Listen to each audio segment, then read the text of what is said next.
네, 오늘 세미나 주제는 유교와 기독교 문명의 비교가 되겠습니다.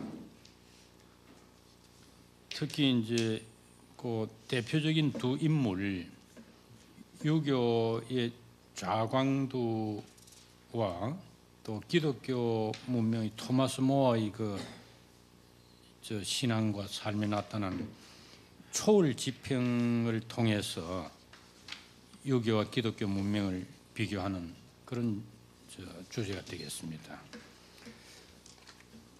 오늘 발표해 주실 송재룡 교수님은 현재 경희대학교 대학원장으로 계시면서 한국문화사회학회 또 한국사회학회, 한국종교사회학회 등의 회장을 역임하시고 지금 한국사회학회의 가장 중심적인 인물로 평가되고 있습니다. 영국 브리스톨 대학에서 석사 박사를 마치시고 그 후 이제 우리 경희대학교에서 쭉 교수 생활을 하셨습니다. 오늘 정말 흥미있는 주제에 좋은 말씀이 있을 것 같습니다. 저는 이 전체적인 이 주제가 기본적으로 일종의 유럽의 기독교 문명과 동양의 유교 문명이라는 것 하나의 거대한 일종의 언어 게임의 어떤 그런 유형으로 비유할 수 있다고 생각을 했었거든요. 물론 이건 거시적으로 보는 거기 때문에 많은 예외도 있을 수 있는데요. 마치 커다란 코드처럼 빅 코드와 같은 그러한 어떤 은유를 한다면 그러한 것을 읽어낼 수 있지 않을까. 그래서 그런 식으로 비유하려고 했고, 그 중에 이 앞부분에 나와 있습니다만 여하튼 그 어느 문화라고, 지금 현대 문화도 그러하고 과거의 전통 문화도 그러하고, 그 문화가 형성되어지는 데에 그 문화의 토대라고 할까요? 저는 이제 그것을 우리 보통 문화를 1차 문화, 2차 문화라고 얘기하고 또는 가시적인 문화, 비가시적인 문화라고 얘기를 할 때에 비가시적인 문화, 인텐지블하고 인비지블한 차원의 문화를 굉장히 중시하거든요.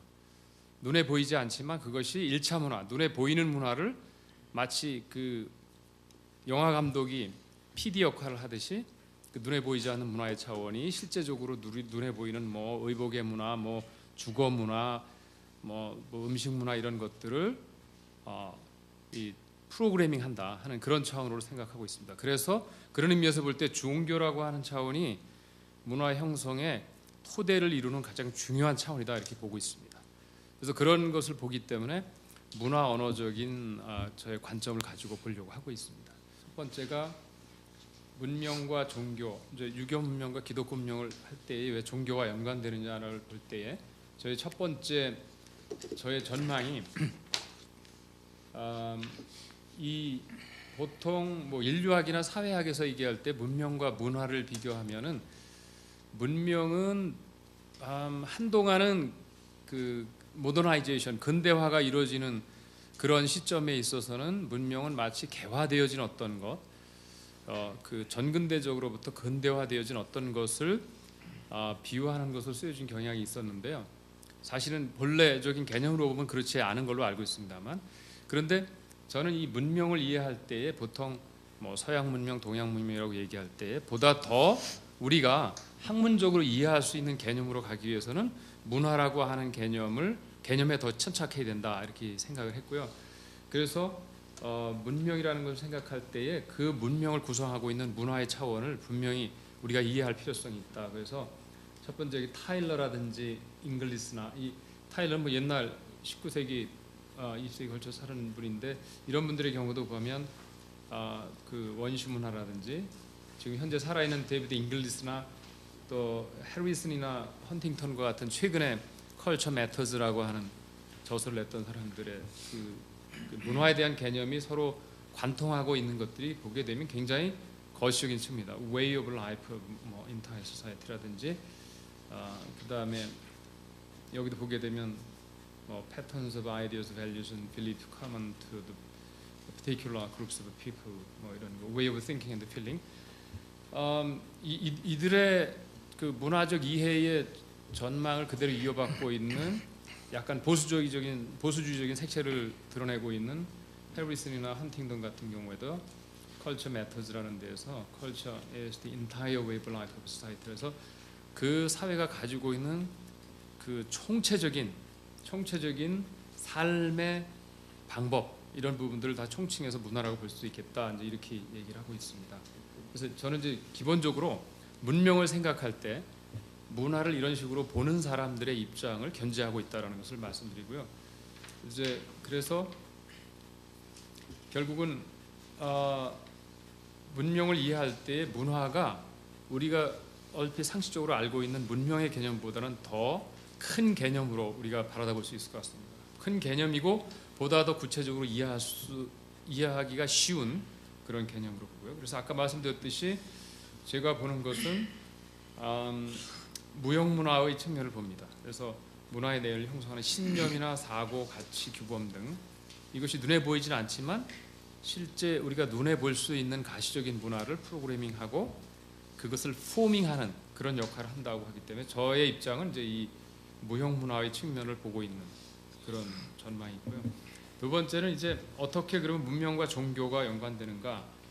이제 이 틸리크하고 거츠가 제가 이제 가장 뭐 다른 사람도 있습니다만 가장 제가 기초하고 있는 두 사람의 대표적인 사람인데요. 잘 아시다시피 폴 틸리크는 뭐 종교는 문화의 실체이며 문화는 종교의 시다고 그래서 종교의 문화 양자 간의 불가분의 관계성을 신학적인 관점에서도 이야기를 하고 있고요. 기어츠 같은 경우에는 문화는 뭐 이분이 원래 인류학자이면서 사회과학적 훈련을 받은 인류학자인데 그 바탕에는 철학적인 훈련도 받은 사람입니다. 그래서 이 사람도 문화라고 하는 건 상징으로 표현되어져 있는 것으로서 역사적으로 전승되어진 의미 패턴의 체계다 이렇게 되어 있습니다. 그런데 사실 이 사람은 여기서 말을 하고 있지 않지만 역사적으로 전승되어진 의미 패턴의 체계라고 하는 저 안에는요 상당히 구체적으로 문화와 언어의 단위가 함의되어져 있습니다. 역사적으로 전승된다라고 하는 것은 언어의 체계에 의존하지 않을 수 없고요. 그 다음에 그 언어의 체계를 포함하고 있는 문화의 단위를 통해서 이게 전승되어지는 거거든요. 그래서 이런 두 가지의 또 이 입장들을 제가 견지하고 있는 두 번째 전망의 체계가 되겠습니다. 그래서 결국은 이제 문명 또는 문화에 대한 이해에서 종교 차원의 중요성에서 지금 제가 뭐 유럽 문명 기독교, 중동 문명 이슬람교, 인도 문명 기독교, 인도교, 아시아 문명 유교, 불교, 도교 등 이렇게 우리가 크게 범주화할 수 있는 문명들의 그 형성의 토대에는 그 다음에 그 문명의 핵심 가치를 반영하고 있는 어떤 단위에는 반드시 거기에 종교적인 단위가 작동하고 있다라고 하는 것 이것을 제가 말씀드리려고 한 겁니다. 그 다음에 이제 종교가 뭐냐라고 얘기했을 때 저는 이제 종교 사회학을 하기 때문에 보통 본질적 정의, 기능적 정의 얘기할 때 본질적 정의는 사용하지 않습니다. 어떤 뭐 그 종교의 보통 우리가 듀르케임이 과거의 종교사학자의 그 태도가 되어지는 분인데 이분이 얘기할 때 종교는 무엇이냐라고 할 때 세 단위를 뽑았는데 하나는 신앙이고 페이스고 두 번째가 리추얼이고 전례 그 다음에 세 번째가 그 모럴 커뮤니티라고 얘기했습니다. 도덕 공동체 즉 이건 교회를 얘기하는 거죠. 그래서 도덕 공동체로서의 교회와 전례와 신앙이 함께 어우러져 있는 것이 종교다라고 얘기를 했는데 물론 오늘날은 변하고 있습니다만 근데 그렇듯이 저도 여기서 얘기하는 그 종교는 기능적인 관점에서 종교를 보고 있습니다. 근데 주로 어떤 기능이냐? 제가 여기 하나씩 세 개를 인용을 했는데요. 듀르케임이 종교는 여타의 것과 구분되어져서 금지된 성스러운 것에 관련된 믿음과 실천의 통일된 체계다. 그리고 그런 믿음과 실천은 신앙인들을 교회라고 불리는 단일의 도덕 공동체로 묶어준다. 이렇게 하는 이런 표현. 그러니까 아마 이 입장에서 보게 되면 유교라고 하는 것도 마찬가지입니다. 유교라고 하는 것도 이 유교 그 이 유교 문명이라고 하는 것도 이 문명권에서 이 종교라고 하는 것, 유교가 사람들에게 물론 그 소수의 엘리트를 통해서 제시하고 가르쳤지만 그들에 의해서 제공되어진 어떤 신앙과 실천의 체계이고, 그 신앙과 실천의 체계를 통해서 특정한 이 유교 공동체에 해당되어진 사회의 특정한 공동체를 구성해 갈 수 있도록 만들었다, 이제 이렇게 보는 거고요. 두 번째는 피터 버거인데, 여기 보면 이 사람은 상당히 은유를 많이 했는데요. 종교는 일종의 상징적 우주다. 종교는 지구원 수준에서 인간의 삶에 통합과 정당화를 제공하고, 이 통합과 정당화는 이 세상적 삶의 한계와 제한에서 불가피하게 요구되며, 이처럼 종교는 이렇게 혼란스럽고 뭔가 이해가 될 수 없는 존재의 모습들이 결국은 거기에 의미를 부여해서 이해가 가능하고 설득력 있게 그럴듯하게 보이도록 한다. 그래서 그 사람 이제 plausibility structure라고 해서 이걸 설득력의 구조라고 얘기를 했습니다. 그래서 결국 종교는 설득력의 구조를 낳아주는 원천이 된다, 이렇게 했습니다. 결국 유교나 기독교 사회에는 유교나 기독교의 문명권에 살았던 사람들에게 왜 그들이 일상적인 삶 속에서 혼란과 도저히 이해할 수 없는 그런 존재의 삶 속에서도 거기에 의미를 부여하면서 살 수 있을까라고 하는 것들을 그럴듯하게 보이도록 설득력의 구조를 제공해 주는 것은 유교와 기독교란 종교가 아니었을까, 이렇게 생각했습니다. 네, 마지막으로 마찬가지 기어치인데요. 종교는 상징 체계로서 인간에게 강력하고 침투적이고 장기 지속적인 분위기와 동기가 확립되도록 작용한다. 이러한 작용은 종교가 존재에 대한 일반적 질서 개념들을 구성해 줌으로써 이루어지고, 또한 분위기와 동기를 독특한 실제처럼 보이도록 해주는 사실성의 영향력, 여기서 아우라라고 표현했는데, 그러한 그 질서의 개념들을 표현해 줌으로써 가능합니다. 결국 여기서도 요점은 뭐냐면, 이 세상에서의 삶이 왜 살만한 삶으로서 이해가 되어줄 수 있게 되느냐 하는 것에 대한 그 설득력의 구조를 유교와 기독교라는 종교가 제공해 준다. 그래서 이렇게 봤습니다. 그래서 크게 거시적인 측면에서 유교와 기독교 문명 두 개 다 각각의 유교와 기독교라는 종교가 이 세 사람이 얘기했던 바와 마찬가지로 예컨대 유교가 기독교라는 문명과 부딪히기 전에는 훨씬 더 선명하게 유교적 그 삶의 의미를 가능하도록 하는 설득력의 구조를 유교라는 종교가 그것이 도그마가 됐든 아니면 유교적 유학자들 통해서 가르침의 방법으로 제시되어졌든 간에 그런 경로를 통해서 그런 설득력의 구조를 제공해줬고, 기독교는 또한 마찬가지로 비슷한 그 종교적인 구조와 그 시스템을 통해서 그것을 이런 설득력의 구조를 제공해줬다, 이렇게 보고 있습니다. 흔히 동아시아 문명과 유교는 이 중국, 한국, 일본은 물론 우리가 알고 있는 대표적인, 특히 이 중에서 한국은 현재 중국보다도 더 유교스러운 국가의 어떤 그런 모습을 가지고 있는 것으로 이미 많은 학자들에게 이야기되고 있고요. 베트남의 경우도 제가 작년하고 올해 몇 차례 다녀왔는데, 거기도 북부 베트남의 경우에는 유교의 색채가 굉장히 강렬하더라고요. 그래서 제가 이 사진에서 몇 개 저기 했는데, 일단 여기 보시면 공자는 아시다시피, 이건 제가 말씀드리지 않아도 되는 건데, 공자 이후에 당나라 후기를 지나면서 이른바 신유교라고 하는 유교로 전환되어지는데, 그 과정에 불교와 도교의 어떤 신앙의 모델들을 일부 흡수한 것이다, 이렇게 되어졌고, 사실 우리가 알고 있는 조선시대의 성리학이라고 하는 것도 우리가 그냥 신유교라고 부르는데, 그 이전에 이미 당나라 때 중국에서는 1차적인 전통적인 클래시컬한 컨퓨지언에서 뭔가 리비전드 되어진 신유교로 갔다가 조선시대로 오게 되면서는 아마 우리나라의 경우에는 좀 더 그 성리학적인 유교로 봤다. 이게 이제 동아시아 국가의 형성과 발전에 이념적 또는 제도적인 토대가 됐고요. 사실은 유교가 중국을 비롯해서 중국의 유교 문명을 받아들인 한국이나 일본, 베트남 같은 국가들에게 어떻게 국가를 통치하느냐에 대한 통치의 정당성에 대한 토대를 유교라는 종교가 적용해졌고요. 그 관념이나 지식을 통해서 실제적으로도 또 예컨대 법치라고 할 때에 유교 국가들의 그 법리, 법적 치리의 토대가 되어지는 논리들을 이 유교가 또 제공을 해줬습니다. 저는 이것을 동아시아의 마음의 습속을 형성했다라고 얘기를 하고 있습니다. 구글에서 다운로드를 받은 건데 여기 보게 되면 여기 공자와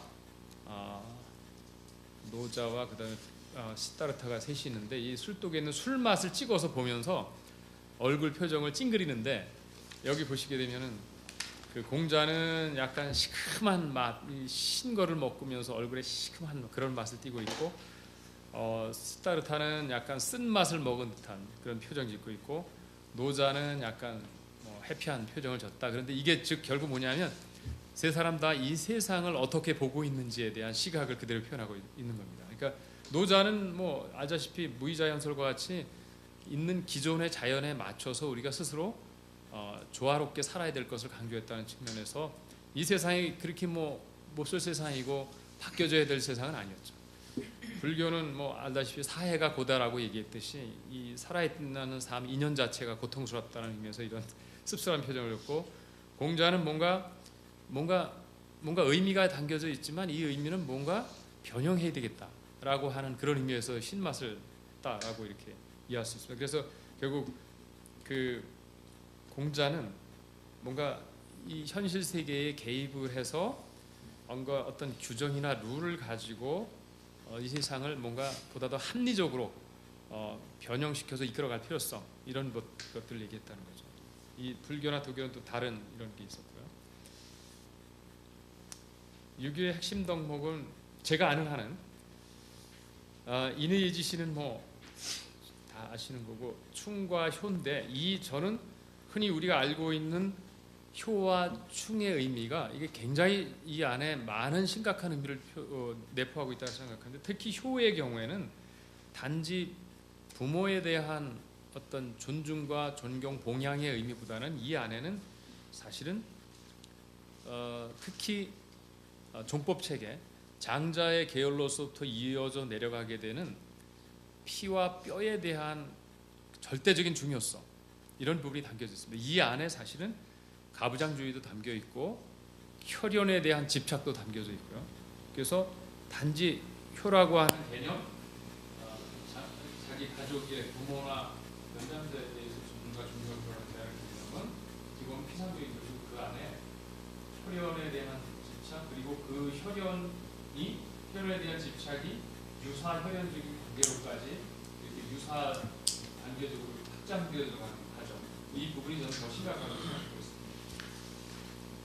그래서 저는 이 중에 이 앞에 있는 그 효와 충 이 부분을 가지고 특히 효에 더 많이 제가 집중을 해서 하는데 효는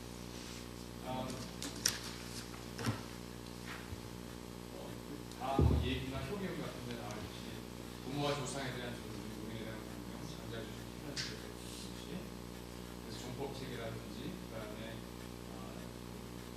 가부장주의 같은 이런 부분들에 대한 일종의 차별적이고 우리 종법체계나 이런 부분들은 특히 한국 사회나 유교 사회에서 성차별적인 것을 정당화하는 그런 토대로 이루어졌고 사실은 이 부분에 대한 이 종법체계나 가부장체계의 문제성이 우리 스스로 반성적으로 알게 되어진 것은 사실은 서양에서 출현하게 된 남녀 차별에 대한 이런 부분에 대한 것이 문제가 된다고 생각합니다.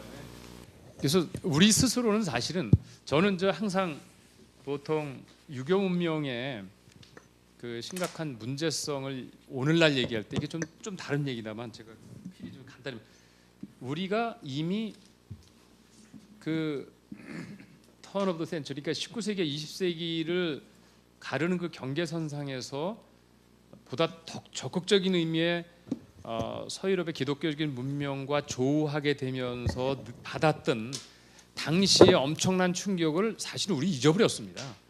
잊어버렸고 이미 지금 이 시대에 살고 있는 우리는 이미 그 서양적인 그 제도적인 것이나 정신적인 것이나 아니면 그 시민의 덕성과 가치 덕목 이런 것들이 이미 우린 내면화되어졌기 때문에 당시에 살았던 사람의 19세기 후반에 살았던 사람들의 엄청난 충격을 이해하지 못합니다. 그때 남겼던 사람들의 글을 읽게 되면 하나같이 엄청난 학식을 갖춘 유교 학자들도 이 동아시아적인 유교 문명과의 디퍼런스 때문에 엄청난 충격을 받았다고 하는 그 기록들이 굉장히 많이 있거든요. 그러니까 여기서도 이것도 종법 체계나 이 가부장적 이 문화라고 하는 것의 심각성을 당시는 우리는 알지 못했습니다. 그 다음에 이거 일종의 뭐 배타적이고 이기적인 가족주의 성향도 사실은 이 효에서 나왔습니다. 우리 혈연에 기초한 집단이 아니하면 결코 신뢰할 수가 없었고요. 설사 넘어선다고 하더라도 그것은 유사혈연적인 관계에 있는 일종의 영어로 얘기해서 위즘이나 위니스와 같은 것을 같이 공유하는 집단이 아니하면 서로 신뢰를 두지 않았습니다. 그래서 여기서 사실은 붕당이라든지 패거리주의라든지 어떤 이게 분열주의 같은 그런 부분들이 나왔거든요. 여기서 사실은 우리 집단 안에 있는 사람들끼리는 서로 믿고 협력하고 신뢰하지만 집단 밖의 사람들과는 결코 신뢰하지 않았고 그들과 타협과 협상의 대상도 되지 않았습니다.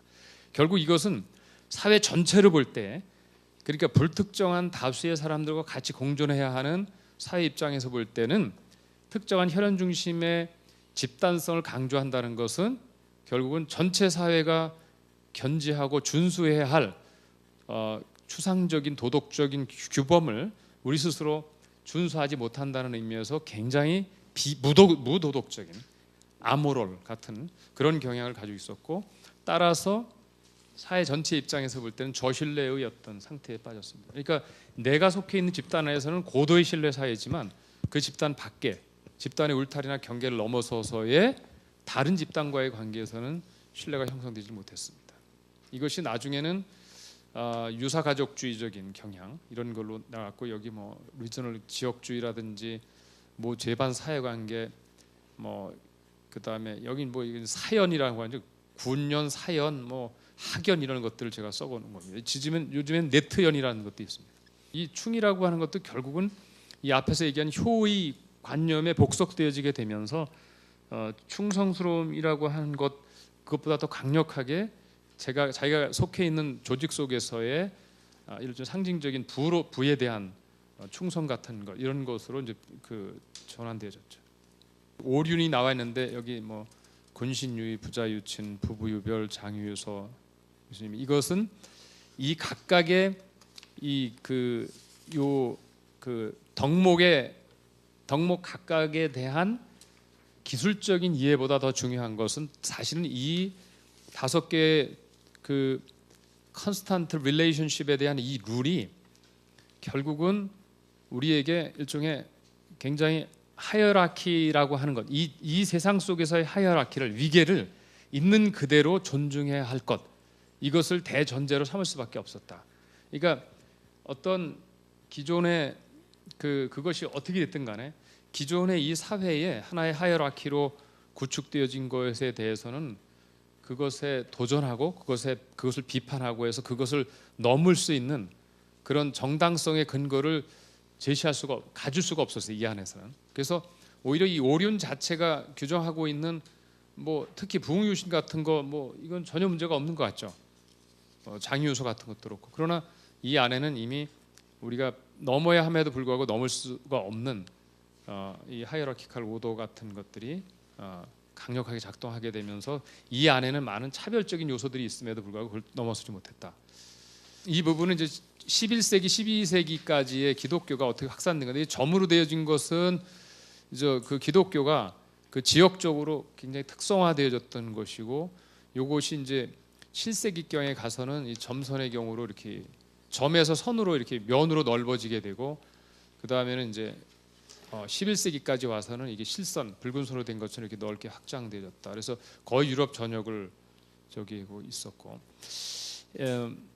이게 결국은 이제 요약해서 말씀드리게 되면 그 중동의 유대 지역에서 태동한 그 예수의 죽음 이후에 형성되어졌던 기독교의 초대 기독교가 로마의 밀라노 칙령에 의해서 이제 공인되어지고 공적으로 인정되어진 다음에 결국은 그 로마의 등에 얹혀져서 기독교는 로마 전역으로 퍼져나게 됐고요.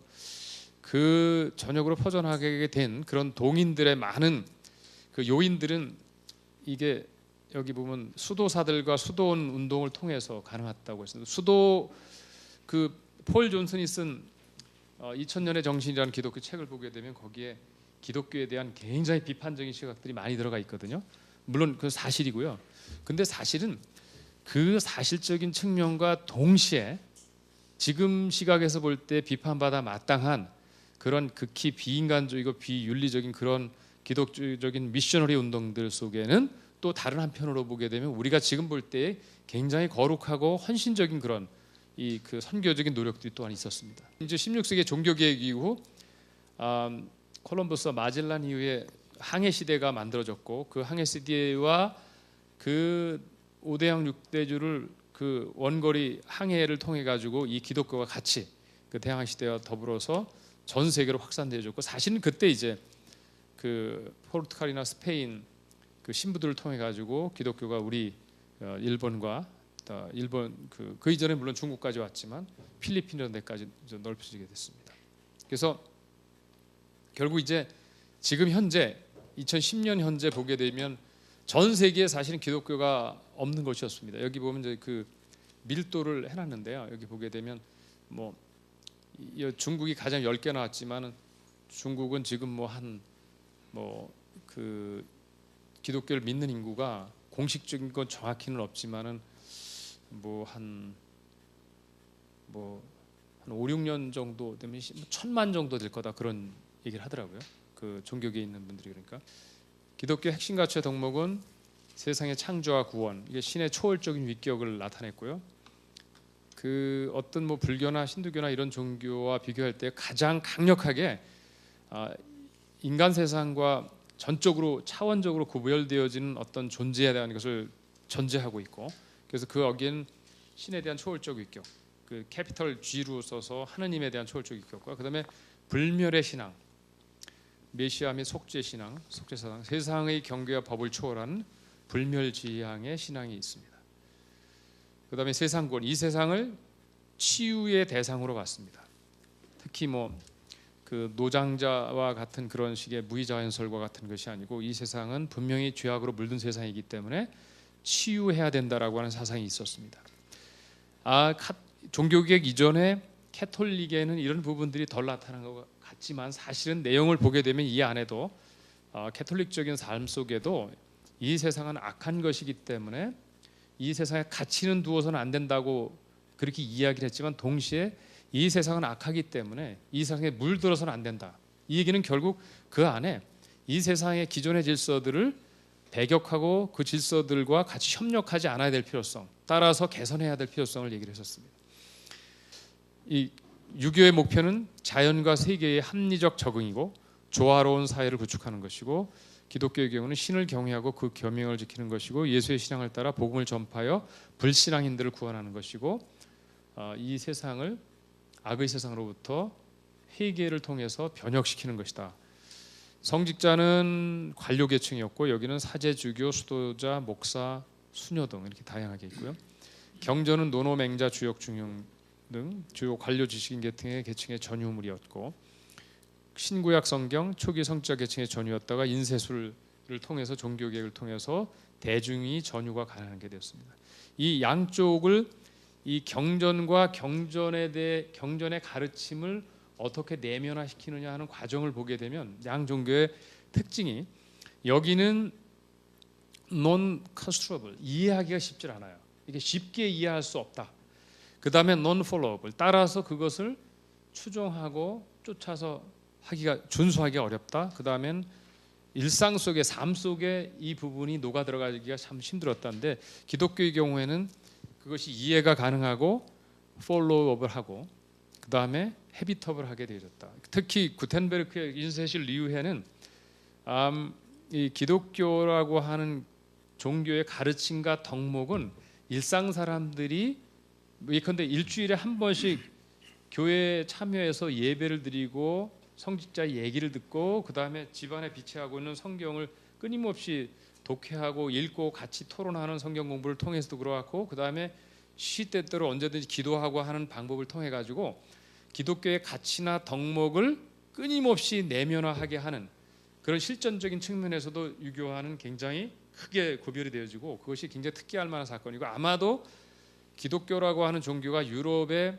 집합적인 정신을 가이스트를 관통할 수 있었던 것은 바로 이렇게 기독교의 그 경전과 경전의 가르침의 프로세스가 그 폼이 양식이 컨스트로빌리티가 있고 폴로빌리티 그다음에 헤비터빌리티가 작동했기 때문에 가능했을 것이다. 유교는 유교의 경전에 있는 그렇게 굉장히 위대한 가치나 덕목이 있음에도 불구하고 결국 양 종교를 비교하게 되면 가치나 덕목의 차원에서 서로 편차가 차이가 없어요. 그것이 왜 유교적 문화권에 살았던 일개 개개인의 사람들에게 하나의 그 헤비츠 오브 더 하트로 내면화되지 못했을까, 인터널라이즈드가 못했을까? 저는 여기에 있다고 생각합니다. 로버트 벨라 선생이 쓴 그 논문 중에 기독교와 유교에서 보는 부자관계라는 논문이 있습니다. 그 논문에서 보니까는 거기에 자광두가 좀 언급이 돼 있었어요. 그래서 자광두를 읽어보게 되면서 이 자광두와 제가 알고 있었던 토마스 모어의 삶이 상당히 그 비교가 되더라고요. 그래서 서로 비교를 제가 해본 건데요.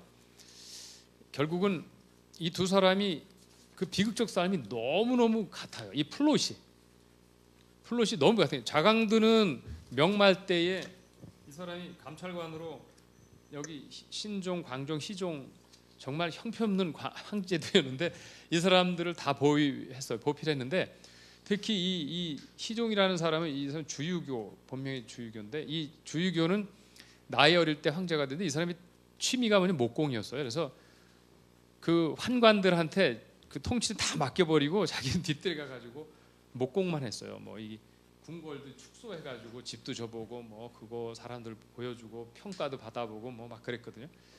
그러다 보니까 환관 중에 당시에 그 여기 그 위충원이라는 사람이 있거든요. 위충원이가 정말 조정을 농단하고 온갖 못된 짓을 다 한 사람이었는데 희종은 그 사람이 어떤 일을 하든 간에 신경을 안 썼어요. 그때에 이 엄당일파 그 환관들의 집단을 엄당이라고 불렀는데 이 위충원이 하는 꼬락서리를 보고 거기에 대해서 이제 감히 대적을 한 집단이 그래도 유교적인 신앙을 가지고 있고 선명한 유교적인 도덕관을 가지고 있었던 유교적 대학자들이었습니다. 이 학자들을 독림당이라고 불렸는데 이 독림당의 이 대표격인 사람이 양현하고 이 그 좌강두였는데 이 양현 좌강두가 1차 공격을 해서 위충원이가 실각을 했다가 위충원이가 다시 재기를 하게 되면서 완전히 이 독림당 일파들을 완전히 박살을 납니다. 그래서 양현하고 이 좌강두하고 몇몇 사람이 옥에 들어갔고 아주 기록에 의하면 아주 엄청난 고문을 당해서 정말 뼈가 튀어나오고 할 정도로 했는데 이 감옥에서 죽기 직전에 이분이 남긴 그 편지가 제가 밑에서 인용하고 있는 거고요. 토마스 모어는 아시다시피 헨리 8세 때에 제가 헨리 8세 이 토마스 모어에 대한 영화도 봤거든요. 정말 헨리 8세가 토마스 모어를 엄청 좋아했습니다. 엄청 좋아했는데 아마 만약 좌강두 같으면 이 경우였다면 그 희종이 그렇게 좋아하고 야 내 말만 들으면 이거 그냥 해라 이렇게 했으면 아마 좌강두 이 위대한 학자도 아마도 예스했을 것 같아요. 이거 혼인무효소송 같은 거 이런 거 그냥 황제가 자기를 동의를 구하는데 안 했겠어요. 근데 이 토마스 모 같은 경우는 율리우스 7세에 보낸 혼인무효소송 이것도 안 된다라고 얘기했고 이게 다 성경적인 것에 위배된다는 거죠. 수장령 액트 오브 수프리머스 여기에 대해서도 세상의 왕이